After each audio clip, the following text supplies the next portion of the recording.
News కు స్వాగతం. ముందుగా హెడ్లైన్స్. పార్లమెంట్ శీతాకాల సమావేశం నేపథ్యంలో ప్రధాని మోదీ కీలక వ్యాఖ్యలు.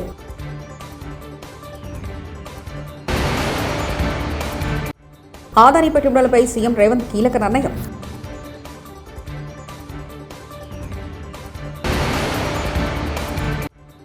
రేవంత్ రెడ్డిని ఉడికించి కొట్టేవారు కేటీఆర్ మాస్ వార్నింగ్.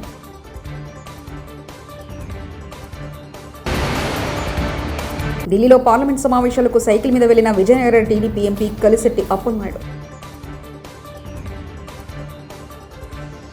నేటి నుంచి ప్రారంభమైన పార్లమెంటు శీతాకాల సమావేశాలు డిసెంబర్ 20 వరకు కొనసాగనున్నాయి. పార్లమెంట్ శీతాకాల సమావేశాల ప్రారంభంలో మీడియాతో మాట్లాడిన ప్రధాని నరేంద్ర మోదీ పార్లమెంట్లో ఆరోగ్యకరమైన చర్చలు జరపాలని ఎంపీలందరికీ విజ్ఞప్తి చేశారు. విపక్షాలను టార్గెట్ చేస్తూ పార్లమెంట్లో చర్చకు అనుమతించడం లేదని ఆరోపించారు. ఇది 2024 సంవత్సరానికి చివరి కాలమని ప్రధాని అన్నారు. 75वें साल में उसका प्रवेश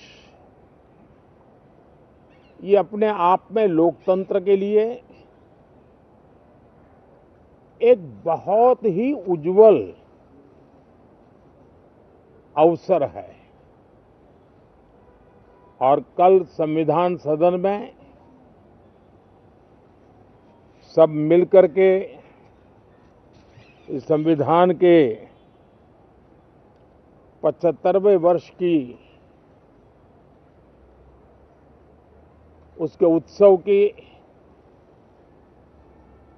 मिलकर के शुरुआत. ప్రముఖ పారిశ్రామికవేత్త గౌతమ్ ఆదానీపై వివాదానికి తెలంగాణ ప్రభుత్వానికి ఎటువంటి సంబంధం లేదని సీఎం రేవంత్ రెడ్డి స్పష్టం చేశారు.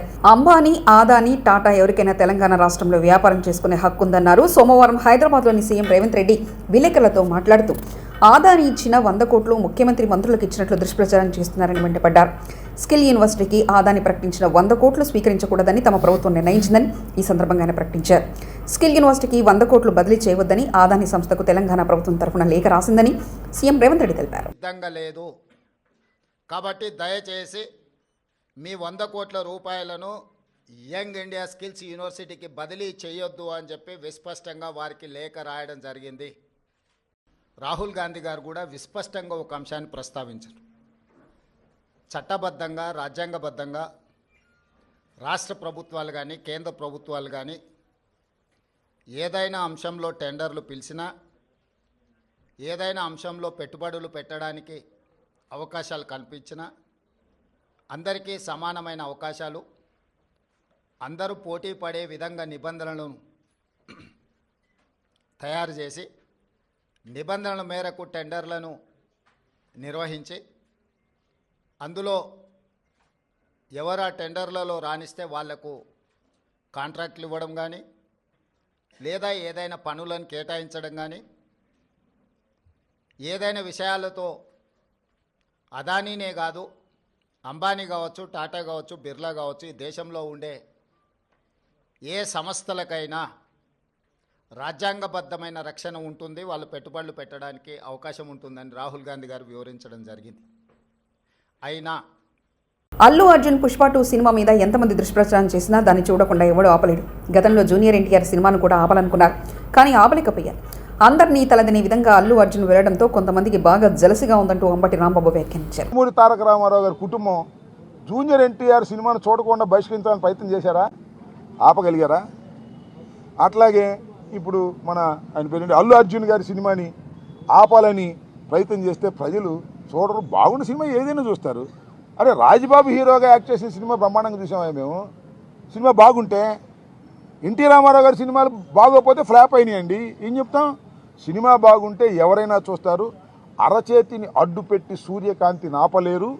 అదేవిధంగా ఇలాంటి ఎదవపోకళ్ళు పోయి సినిమాని ఆపలేరు అని మరొకసారి నిరూపించేటటువంటి కార్యక్రమం వస్తుంది. అల్లు అర్జున్ అయినా, లేదా జూనియర్ ఎన్టీఆర్ అయినా, లేకపోతే మరొకరైనా సినిమా బాగుంటే ఎవరైనా చూస్తారు, బాగోపోతే ఎవరు చూడరు.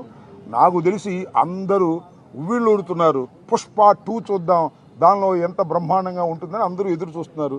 నేను కూడా ఎదురు చూస్తున్నా. మరి థియేటర్లోకి వెళ్ళి చూడాలంటే ఇబ్బందిని, నేను కూడా పుష్ప 2 ఎలా ఉంటుందో చూడాలని నాకు బాగా కోరికగా ఉంది. ఎందుకంటే చాలా అద్భుతంగా, పార్ట్ 1 అద్భుతంగా ఉంది కదా, హాలీవుడ్ స్టైల్లో ఉంది కదా, అందరినీ తలదన్నే విధంగా వెళ్ళాడు కదా అల్లు అర్జును. అందువల్ల బాగా జలసిగా ఉంది కొంతమందికి. మీ జలసి వల్ల మీ కడుపులు పుచ్చిపోతాయి, గుర్తుపెట్టుకోండి. రాజకీయాల్లో చిన్న పదవి ఉంటే చాలు ఎంతో హడావిడి చేసే నాయకులను చూస్తాం. పదవుల కోసం పైరవీలు, చివరికి ఎమ్మెల్యేదో ఎంపీదో స్టిక్కర్ ఇస్తే కారుపై వేసుకుని తిరుగుతూ బిల్డప్లు కొట్టే నాయకులు నేడు ఎందరినో చూస్తుంటాం. కుటుంబంలో బంధువులు ఎవరైనా రాజకీయ పదవుల్లో ఉంటే దానిని వాడుకుని చేసే హడావిడి అంతా కింత కాదు. పేరుకు పదవి ఉంటే చాలు లగ్జరీ కార్లలో తిరుగుతూ హోదాలు అనుభవించే నాయకులున్న ఈ రోజుల్లో ఎంతో కష్టపడి పైకొచ్చి ప్రజల మద్దతుతో ఎన్నికల్లో గెలిచి ఎంపీగా ఎదిగిన సామాన్య జీవితాన్ని అనుభవించేవారని చాలా తక్కువ మందిని చూస్తుంటాం.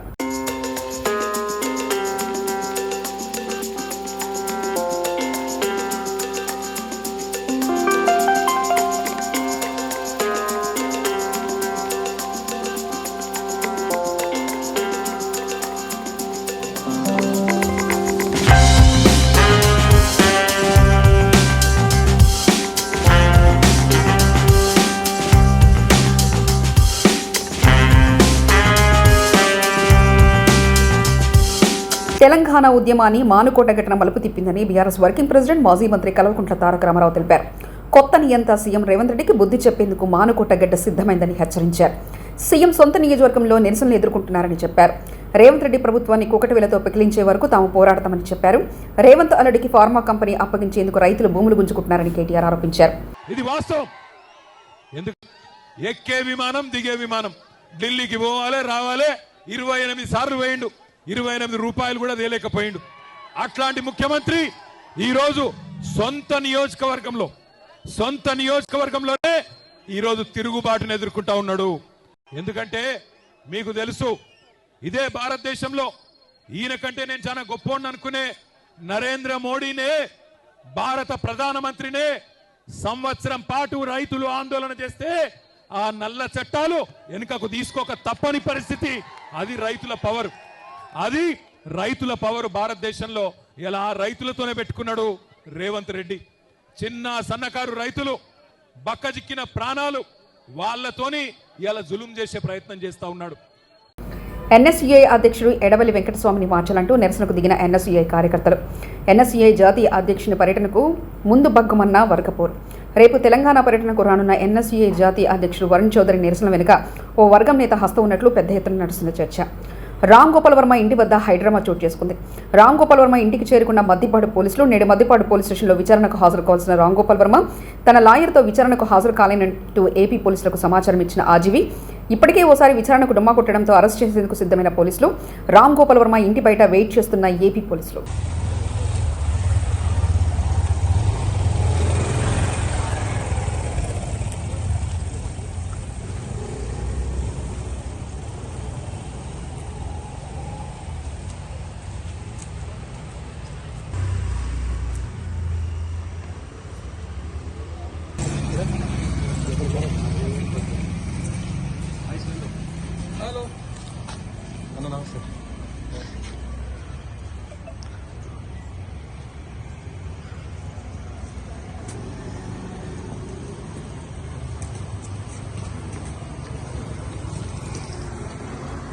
బీసీ రిజర్వేషన్లకు సంబంధించిన కామారెడ్డి డిక్లరేషన్ రాష్ట్ర ప్రభుత్వం యథాతథంగా అమలు చేయాలని బారాస ఎమ్మెల్సీ కల్వకుంట్ల కవిత డిమాండ్ చేశారు. ఇప్పటికే అనేక బీసీ సంఘాలు మేధావులు ఇచ్చిన సూచనలు అమలుకు నోచుకోలేదన్నారు. Hyderabad dedicated commission chairman Bhusani వెంకటేశ్వరరావుకు ఆమె వినతి పత్రం అందజేశారు. అనంతరం కవిత మీడియాతో మాట్లాడారు. సందర్భాన్ని కూడా హైలైటెడ్ పోర్షన్లో మేము చూపిస్తూ ఉన్నాం. సుప్రీంకోర్టు ఆఫ్ ఇండియా ముందు భారతీయ జనతా పార్టీ కులగణనలో మేము జనగణనలో మేము కులగణన చేయము, కాస్ట్ సెన్సెస్ చేయము అని చెప్పి ఖరాఖండిగా చెప్పినటువంటి పార్టీ భారతీయ జనతా పార్టీ డిఎన్ఏలోనే బీసీలకు, ఎస్సీలకు, ఎస్టీలకు ఒక వ్యతిరేకత నింపుకొని ఉండేటటువంటి పార్టీ ఆ పార్టీ. అటువంటి పార్టీలను, అటువంటి నాయకులను నిలదీసి మన హక్కుల్ని సాధించుకునేటటువంటి ప్రయత్నం చేయాలి. మీకు తెలుసు, ఇక్కడ కాంగ్రెస్ ప్రభుత్వం ఏర్పడేటటువంటి సందర్భంలో కామారెడ్డి డిక్లరేషన్లో బీసీల కోసం మేము చాలా న్యాయం చేస్తామని చెప్పి 42% రాజకీయంగా రిజర్వేషన్లు ఇస్తాము, 20,000 కోట్లు సాలీనా పెట్టి 1,00,000 కోట్లు 5 ఏళ్లలో ఇస్తామని చెప్పి పెద్ద పెద్ద మాటలు చెప్పడం జరిగింది. మరి ఇవాళ కాంగ్రెస్ పార్టీ ఇచ్చినటువంటి ఆ కామారెడ్డి డిక్లరేషన్ని యథాతథంగా అమలు చేయాలని కూడా మేము కోరుతా ఉన్నాం. మేము ఈ ప్రభుత్వాన్ని ప్రశ్నిస్తూ ఉన్నాం. మీరు అధికారంలోకి వచ్చే కన్నా ముందే మీరు చెప్పినటువంటి 2 సుప్రీంకోర్టు తీర్పులు వచ్చి ఉన్నాయి. ఆ 2 సుప్రీంకోర్టు తీర్పులలో కూడా డెడికేటెడ్ కమిషన్ వేస్తేనే బీసీ కులగణన సాధ్యమవుతుందని చెప్పి ఉన్నారు. అయినప్పటికీ 11 నెలలు మేమందరం ఉద్యమం చేసేదాకా మీరు డెడికేటెడ్ కమిషన్ వేయలేదు. ఇవాళ డెడికేటెడ్ కమిషన్ వేస్తే వాళ్ళ కూర్చుందామంటే కుర్చీ లేదు, రాసుకుందామంటే పెన్ను లేదు. వేసినటువంటి డెడికేటెడ్ కమిషన్కి మెన్ అండ్ మెటీరియల్ ఇవ్వకుండా ఇవాళ మీరు బీసీలకు సంబంధించి నెల లోపట రిపోర్ట్ ఇవ్వాలని ప్రెషర్ పెడితే మరి ఇంత పెద్ద సబ్జెక్ట్లో నెల లోపట ఏడ కులగణన జరుగుతుంది, ఏడుకెళ్ళి రిపోర్ట్ ఇస్తారన్న విషయం ప్రభుత్వం ఒకసారి ఆలోచించాలి. ఇవాళ ఒక డిమాండ్ చేస్తూ ఉన్నాం, డెడికేటెడ్ కమిషన్ కులగణన చేపడితేనే దానికి కోర్టులలో నిలబడేటటువంటి చట్టబద్ధత ఉంటుంది. కానీ ఇవాళ కాంగ్రెస్ ప్రభుత్వం ఏం చేస్తున్నది, కులగణన మాత్రం ప్లానింగ్ డిపార్ట్మెంట్ వాళ్ళు చేస్తూ ఉన్నారు, బీసీల ఎన్యూమరేషన్ సపరేట్గా బీసీ డిపార్ట్మెంట్ చేస్తున్నది. వీళ్ళందరినీ సెకండరీ డేటా కింద ఇది ఇప్పుడు డెడికేటెడ్ కమిషన్ వాడుకోవాలని చెప్పి ప్రభుత్వం చెప్తా ఉన్నది. కానీ ఇది రేపు పొద్దున కోర్టులలో నిలబడుతుందా? బీసీలకు రిజర్వేషన్లు వ్యతిరేకించేటటువంటి వాళ్ళు రేపు పొద్దున కోర్టులకు పోతే ఈ అంశం నిలబడుతుందా అన్న విషయం ఇవాళ కాంగ్రెస్ పార్టీ బీసీలందరికీ కూడా జవాబు ఇవ్వాల్సినటువంటి విషయాన్ని మేము ప్రభుత్వానికి గుర్తు చేస్తూ ఉన్నాం. ఆస్తి ఎందుకు అడుగుతున్నారు, ఫ్రిడ్జ్ ఉందా, కూలర్ ఉందా అని ఎందుకు అడుగుతున్నారు, కులాలలో ఉపకులాల జాబితా ఎందుకు మెన్షన్ చేయలేదు, ఇటువంటి అనేకమైనటువంటి. తిరుమలలో మాజీ ఎంపీ గల్లా జయదేవరావు ఆయన కుమారుడు నటుడు గల్లా అశోక్ తిరుమల శ్రీవారిని దర్శించుకున్నారు. వీఐపీ ప్రారంభ విరామ దర్శన సమయంలో స్వామివారి సేవలో పాల్గొన్నారు. తొలుత తిరుమల తిరుపతి దేవస్థాన అధికారులు వారికి స్వాగతం పలికి దర్శన ఏర్పాట్లు చేశారు. అనంతరం గర్భాలయంలో స్వామివారిని దర్శించుకుని మొక్కులు చెల్లించుకున్నారు. దర్శన అనంతరం రంగనాయకుల మండపంలో పండితులు వారికి వేద ఆశీర్వచనం చేసి స్వామివారికి తీర్థప్రసాదాలు అందజేశారు.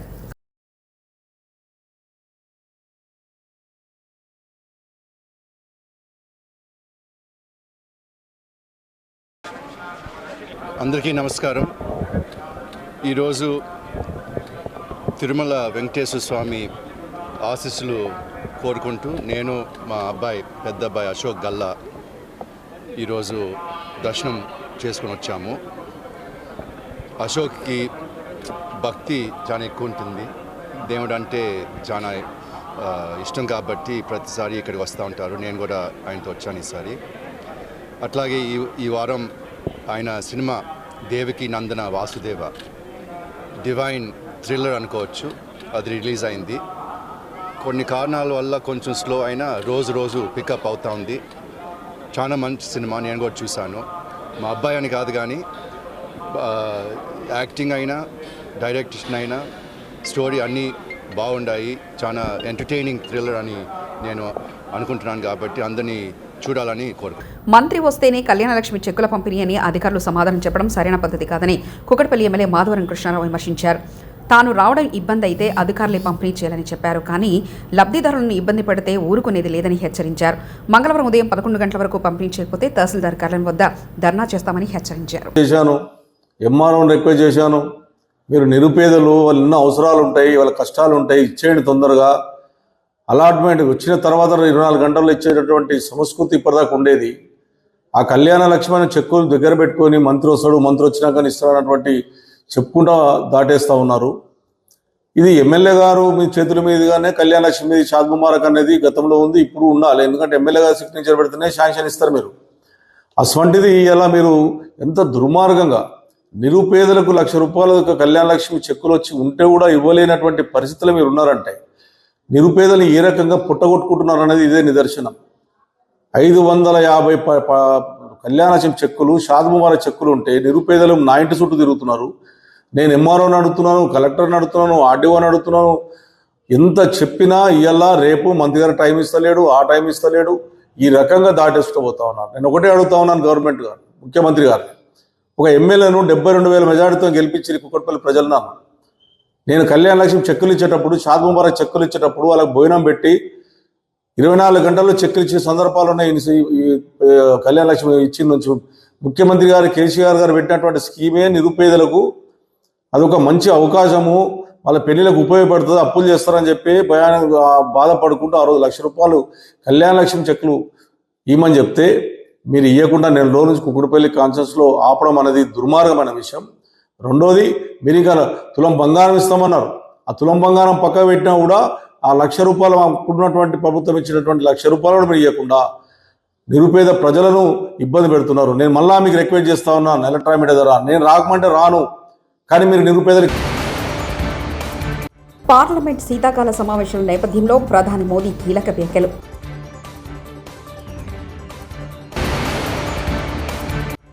ఆదాని పెట్టుబడులపై సీఎం రేవంత్ కీలక నిర్ణయం.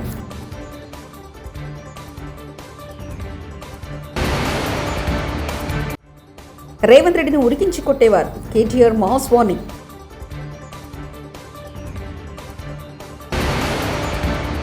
ఢిల్లీలో పార్లమెంట్ సమావేశాలకు సైకిల్ మీద వెళ్లిన విజయనగర టీడీపీ ఎంపీ కలిశెట్టి అప్పలనాయుడు. ఇవి బులెటిన్ విశేషాలు.